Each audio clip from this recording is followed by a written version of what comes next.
Hello students, कैसे हैं आप सब। उम्मीद है आप सब अच्छे होंगे।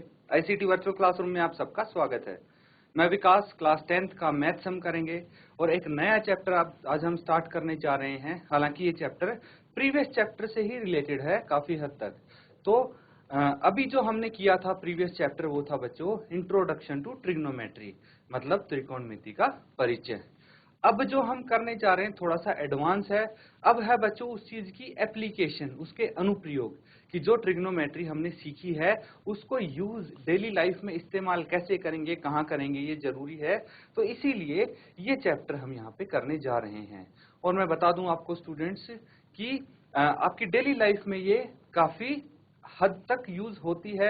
हमने स्टार्टिंग में भी डिस्कस किया था कि कहाँ यूज करते हैं ट्रिग्नोमेट्री को, क्यों पढ़ रहे हैं इसको, और काफी सारी चीजें हमने सीखी थी कि भाई कहाँ से आया, कैसे स्टार्ट हुई ट्रिग्नोमेट्री। अब बच्चों हम कुछ बेसिक टर्म्स करेंगे जो आपके इस चैप्टर में इस्तेमाल होने वाले हैं। उसके बाद हम क्वेश्चंस करेंगे। ध्यान से पढ़िएगा इस चैप्टर को, क्योंकि काफी अच्छे मार्क्स के क्वेश्चन इस चैप्टर से आने वाले हैं आपके एग्जाम्स में। तो बच्चों स्टार्ट करते हैं हम।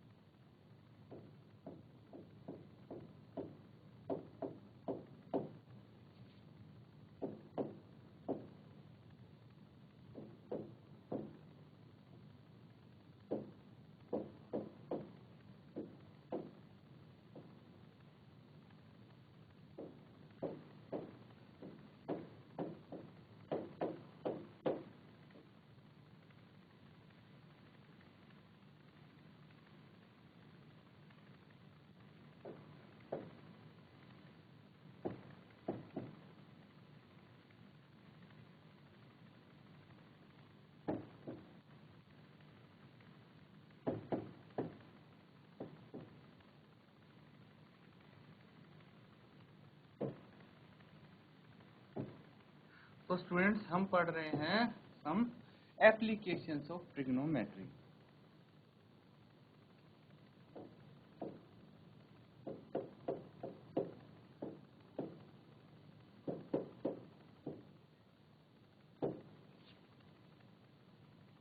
तो स्टूडेंट्स अभी तक हमने क्या किया है उसको डिस्कस कर लेते हैं पहले। अभी तक जो हमने सीखा है यहाँ पे वो है बच्चों जो फंक्शंस होते हैं भाई, sine theta, cos theta, tan theta, cot theta, cosec theta और सेक थीटा। भाई इनकी वैल्यूज क्या होती हैं 30, 45, 60 एंड 90 पे। और हमने क्या क्या सीखा है, इनके कुछ आइडेंटिटी, कुछ फॉर्मूलेज हमने सीखे हैं। काफी सारी चीजें इनके रिलेटेड हमने सीखी हैं स्टूडेंट्स। अब क्या करेंगे, अब हम कुछ प्रैक्टिकल क्वेश्चन करेंगे। तो उसके लिए हमें कुछ टर्म्स की जरूरत पड़ने वाली है स्टूडेंट्स। तो देखिए, मान लो कोई इंसान यहाँ पे खड़ा है, ठीक है, यहाँ पे कोई खड़ा है और वो ऊपर देख रहा है। यहाँ पे एक काइट उड़ रही है, एक पतंग उड़ रही है, ठीक है। तो इस उड़ती हुई पतंग को ये देख रहा है और यहाँ पे क्या है, ये जो एंगल बनता है, ये एंगल बनता है, इसको हम क्या बोलते हैं स्टूडेंट्स, इसको बोलते हैं एंगल ऑफ एलिवेशन। क्या बोलते हैं, एंगल ऑफ एलिवेशन, या फिर हिंदी में इसको क्या बोलेंगे, उन्नयन कोण। क्या बोलेंगे, उन्नयन कोण, ठीक है, ये बोलते हैं स्टूडेंट्स। क्लियर है। अब देखिए, उन्नयन कोण या फिर एंगल ऑफ एलिवेशन जो होता है वो क्या होता है कि आप नीचे से किसी वस्तु को, ऑब्जेक्ट को ऊपर की तरफ देख रहे हैं तो वो हो जाता है angle of elevation.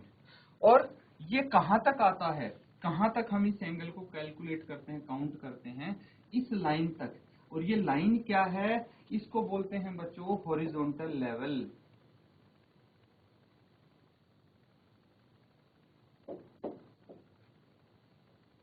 Horizontal level या फिर इसको बोलेंगे क्षैतिज स्तर, क्षैतिज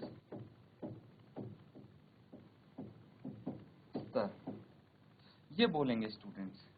तो ये एंगल ऑफ एलिवेशन होता है, इसका यूज करके हम कुछ डिस्टेंस निकाल सकते हैं, है ना। यहाँ पे हम डिस्टेंसेस निकाल सकते हैं कि भाई ये कितनी दूरी पे उड़ रहा है पतंग, जमीन से कितनी ऊंचाई पे उड़ रहा है, ये चीज हम कुछ पता लगा सकते हैं। कुछ तो हम मेजर कर सकते हैं, जैसे यहाँ से यहाँ तक का डिस्टेंस हम मेजर कर लेंगे और जमीन से कितनी ऊंचाई पे उड़ रहा है ये हम पता लगा सकते हैं। मतलब काफी सारी चीजें हैं स्टूडेंट्स जो यहाँ पे हम पता लगा सकते हैं। तो आपको बेसिक टर्मिनोलॉजी पहले सीखनी होंगी। और दूसरी चीज ये है कि ये चीज आपका पीछा नहीं छोड़ेगी। ये फॉर्मूला जो मैंने बताया था, पंडित बद्री प्रसाद हर हर बोले, ये तो याद होगा, प्रीवियस चैप्टर में भी हमने किया था इसको अच्छे से, और ये आपका नेक्स्ट क्लास में भी इस्तेमाल होगा, इसलिए इसको मत भूलना। बाकी ये कुछ बेसिक चीजें हैं, कुछ और बेसिक चीजें हम करने वाले हैं। पहले इसको नोट डाउन करो और ध्यान से देखो कि क्या आपको ये समझ में आया है। कहीं कोई डाउट हो तो बच्चों पूछ लीजिएगा इमीडिएटली।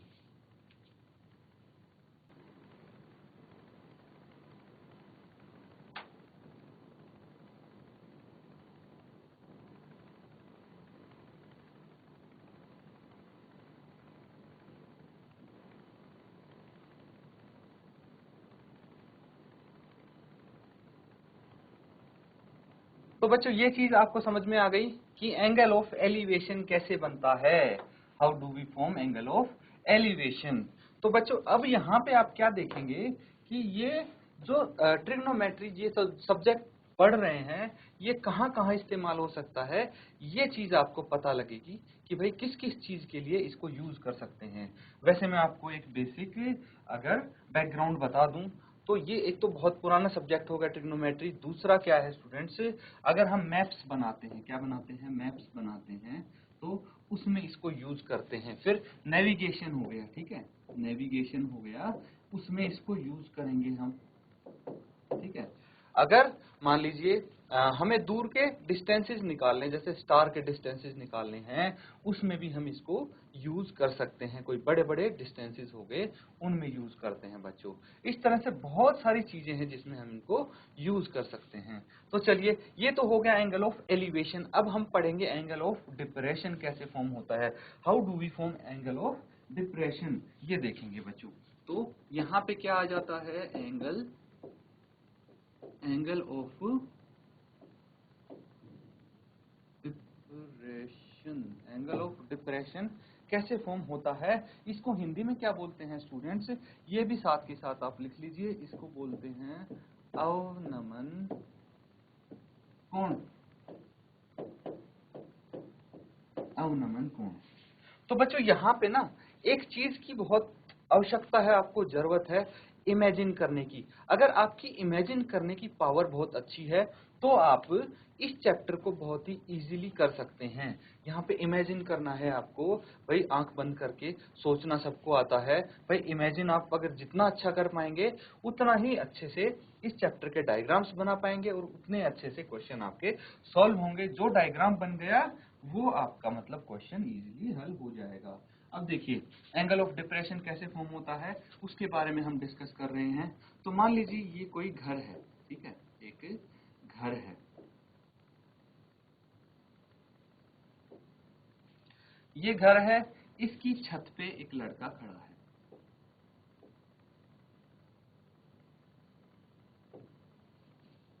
अब ये क्या है, नीचे एक पड़ी हुई फुटबॉल को देख रहा है। ये जमीन हो गई, ठीक है, यहाँ जमीन पे एक फुटबॉल पड़ी है, जमीन पे एक फुटबॉल पड़ी है और उसको ये लड़का देख रहा है।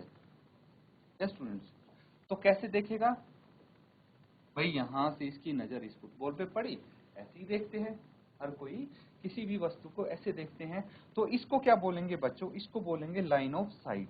इसको क्या बोलेंगे, लाइन ऑफ साइट। तो इसको मैं लिख देता हूं, ये हो गई line of site, line of site हो गई स्टूडेंट्स। अब हमें क्या पता करना है, भाई एंगल ऑफ डिप्रेशन कहाँ पे फॉर्म होगा और इससे हम क्या निकाल सकते हैं, ये चीज हमें पता करना है। अब यहाँ पे हॉरिजॉन्टल लेवल जो क्षैतिज स्तर बनेगा वो कहाँ बनेगा, भाई ये तो नीचे दिख रहा है, लेकिन जो इसकी आंख है, जो हमारी आईज हैं, उन कि सीध में जो लाइन जाती है, ठीक है, उसको बोलते हैं एंगल ऑफ, उनको बोलते हैं हॉरिजॉन्टल लेवल, क्षैतिज स्तर जिसको बोलते हैं। तो सीधाई में तो यही जा रही है, ये हो गया हॉरिजॉन्टल लेवल, क्षैतिज स्तर। ध्यान से समझना बच्चों, यही है जो कुछ है। देखिए, दो चीज मैं बता रहा हूं, यही है इस चैप्टर में जो कुछ है। इसके बाद सिर्फ क्वेश्चन ही क्वेश्चन आप करेंगे। और देखना, अगर ये चीजें आपने, ये दो topics angle of elevation and angle of depression अगर आपने अच्छे से कवर कर लिए, तो क्वेश्चन आप एक के बाद एक फटाफट करते जाएंगे। इसीलिए ये करना बहुत जरूरी है, बहुत आवश्यक है स्टूडेंट्स आपके लिए। अब देखिए, हम यहाँ पे हॉरिजॉन्टल लेवल पता है, हॉरिजॉन्टल लाइन जो होता है वो कौन सा है, और लाइन ऑफ साइट पता है। अब इन दोनों के बीच में एक कोण बनता है, एंगल बनता है, ये इसको बोलते हैं, ये जो एंगल है इसको बोलेंगे, क्या बोलेंगे, एंगल ऑफ डिप्रेशन। इसको क्या बोल देंगे स्टूडेंट्स, एंगल ऑफ डिप्रेशन। अब समझ में आ गया आपको कि एंगल ऑफ डिप्रेशन होता क्या है। तो बच्चों, ये जो एंगल ऑफ डिप्रेशन है, हमें अगर ये एंगल पता है, ठीक है, हमें ये एंगल अगर पता है, तो हम पता लगा सकते हैं कि भी घर से कितनी दूर पे ये फुटबॉल पड़ी है, ठीक है, या फिर कितनी हाइट पे ये लड़का खड़ा है, या फिर काफी सारी चीजें हम इससे पता लगा सकते हैं। अब देखिए, जैसे जैसे क्वेश्चंस आपके सामने आएंगे तो बेहतर तरीके से आप कर पाएंगे इन चीजों को। उससे पहले इसको नोट डाउन कीजिए, यहाँ पे अगर कोई डाउट लगता है स्टूडेंट्स तो आप पूछ लीजिए।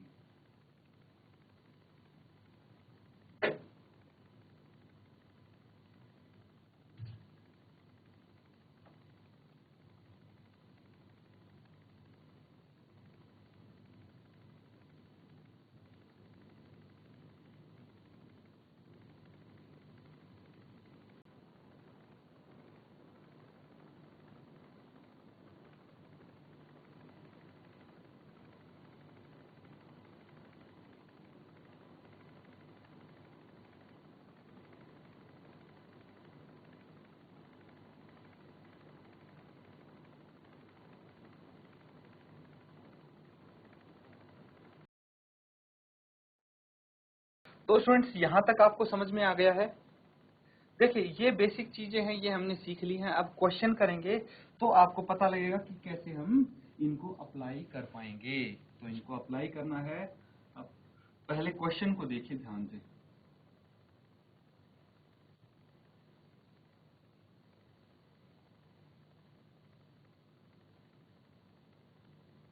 ये डायग्राम हम फिर से बनाएंगे अगले पेज पे। ये जस्ट एक आपको थोड़ा आइडिया हो जाए उसलिए है।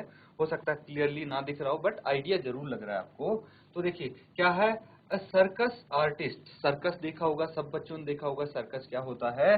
वैसे सर्कस आर्टिस्ट क्या होता है, जो रस्सियों पे चलते हैं या फिर अलग अलग आपको कारनामे करके दिखाते हैं, वो होते हैं सर्कस आर्टिस्ट। ठीक है स्टूडेंट्स, जो सर्कस में काम करते हैं बेसिकली। तो क्या बोला गया है कि एक सर्कस आर्टिस्ट है, इज क्लाइंबिंग 20 मीटर रोप। तो 20 मीटर रस्सी को चढ़ रहा है circus artist, which is tightly stretch. एकदम टाइटली स्ट्रेच किया गया है इस रस्सी को। And tied from top of a vertical pole to the ground. और ये एक ए बी जो है, ये एक वर्टिकल पोल है जो ग्राउंड पे खड़ा है। इस वर्टिकल पोल से इसको रस्सी को बांध दिया गया है स्टूडेंट्स। क्लियर है। अब क्या बोला गया, फाइंड द हाइट ऑफ पोल। तो बच्चों, ये जो पोल की ऊंचाई है, ये आपको फाइंड आउट करनी है। भाई यहां से यहां तक कितनी है ये ऊंचाई, ये फाइंड आउट करनी है आपको। क्या क्या दिया है ये आप यहाँ पे देख लीजिए। एक तो दिया है कि भाई ये जो रस्सी है इसकी लंबाई कितनी है, 20 मीटर है। रस्सी की लंबाई पता होगी तो उसके बाद ही बांधा होगा। और दूसरी चीज क्या दी है कि जो आपका angle made by rope with the ground level is 30 degree. तो जो ग्राउंड लेवल है, ठीक है, जो यहाँ पे ग्राउंड लेवल है, इसके साथ ये ग्राउंड लेवल हो गई, जमीन होगी स्टूडेंट्स, है ना। ये बीसी जो है ये जमीन हो गई। इसके साथ ये रस्सी 30 डिग्री का कोण बना रही है। कितने डिग्री का कोण बना रही है, 30 डिग्री का कोण बना रही है। और रस्सी की लंबाई है 20 मीटर। ठीक है। ये आपको डाटा दिया हुआ है, आपको इसकी पोल की जो ऊंचाई है वो निकालनी है स्टूडेंट्स। क्वेश्चन समझ में आ गया? देखिए बहुत इंपॉर्टेंट है, पहले आप क्वेश्चन समझें, ऐसा नहीं कि क्वेश्चन देखा सीधा सॉल्व करना शुरू कर दिया। ऐसे में गलती होने के बहुत चांसेस हैं, क्योंकि आपको जब पता ही नहीं होगा कि निकालना क्या है, करना क्या है, दिया क्या है, तब तक क्वेश्चन करने में कोई पॉइंट है नहीं स्टूडेंट्स। इसीलिए पहले क्वेश्चन पढ़ने में, उसको समझने में चाहे कितना ही टाइम लगा लो, लेकिन क्वेश्चन तभी सॉल्व करना स्टार्ट करो जब आपको क्वेश्चन अच्छे से समझ में आ गया कि क्या दिया है, क्या निकालना है। उसके बाद स्ट्रेटेजी बनाओ कि भाई क्वेश्चन को अप्रोच कहां से करेंगे, कैसे करेंगे और किस तरह से सॉल्व करेंगे। तो एक बार ट्राई करके देखो इसको, उसके बाद हम साथ में इसको यहाँ पे सॉल्व करेंगे बच्चों।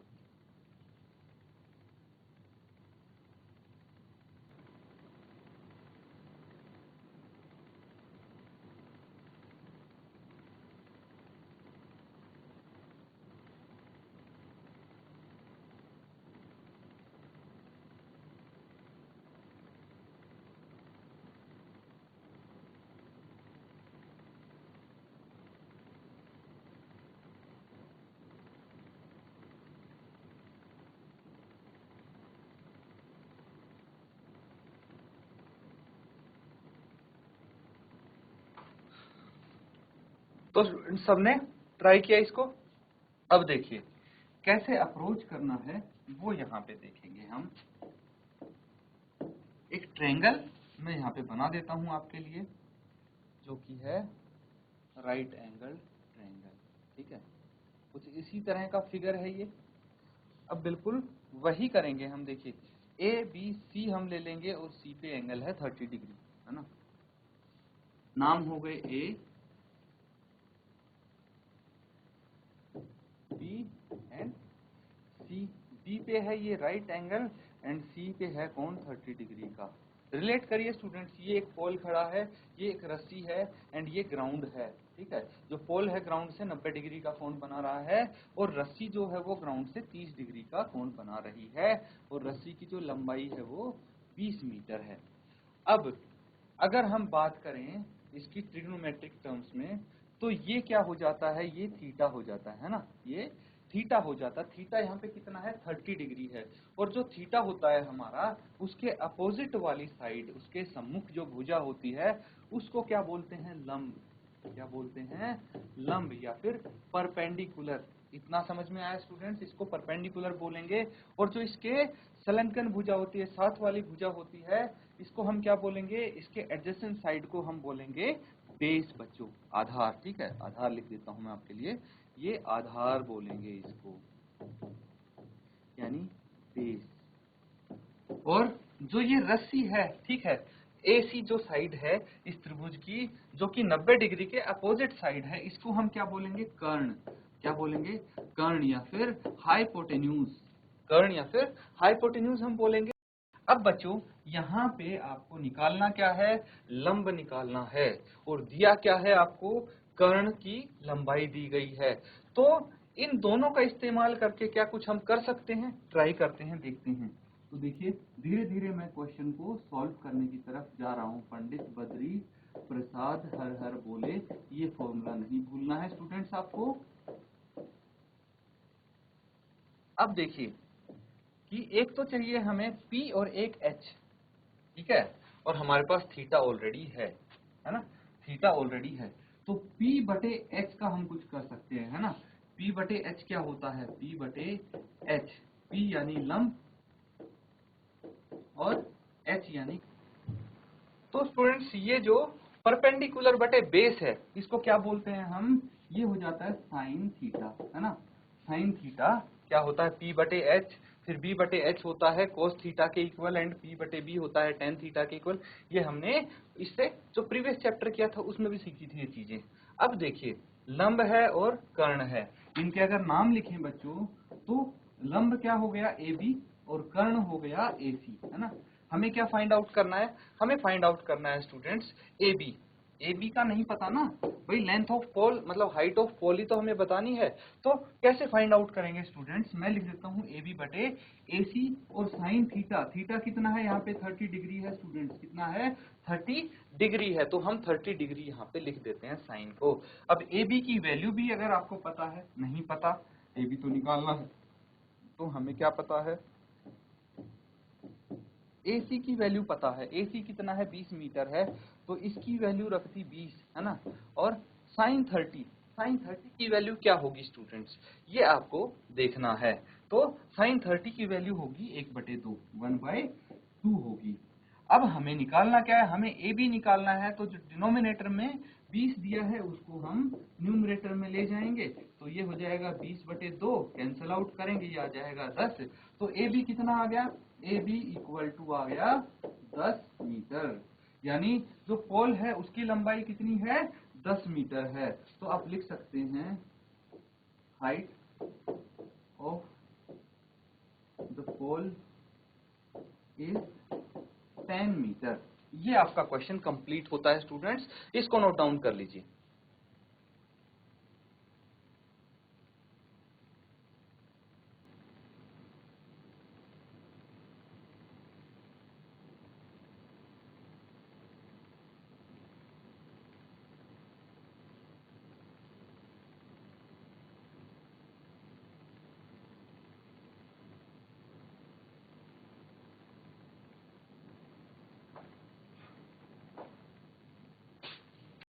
तो स्टूडेंट्स ये क्वेश्चन आपका यहाँ पे कंप्लीट होता है। इसी तरह से बहुत सारे क्वेश्चन आपके सामने आएंगे। अभी ये तो बेसिक क्वेश्चन है जो हमने कॉन्सेप्ट सीखे, उसके आधार पे हम क्वेश्चंस करेंगे धीरे धीरे। ये तो आपने इस तरह के क्वेश्चन तो इससे पिछले एक्सरसाइज में भी किए थे, लेकिन थोड़ा जब लेवल एडवांस होगा तो आपको समझ में आएगा कि भाई angle of elevation, angle of depression जो हमने सीखे थे वो कैसे यूज करने, कैसे उनको विजुअलाइज करना है। तो अच्छे से उनको प्रैक्टिस करें स्टूडेंट्स। इसी के साथ आज का सेशन हम यहाँ पे एंड करते हैं। Thank you and have a nice day.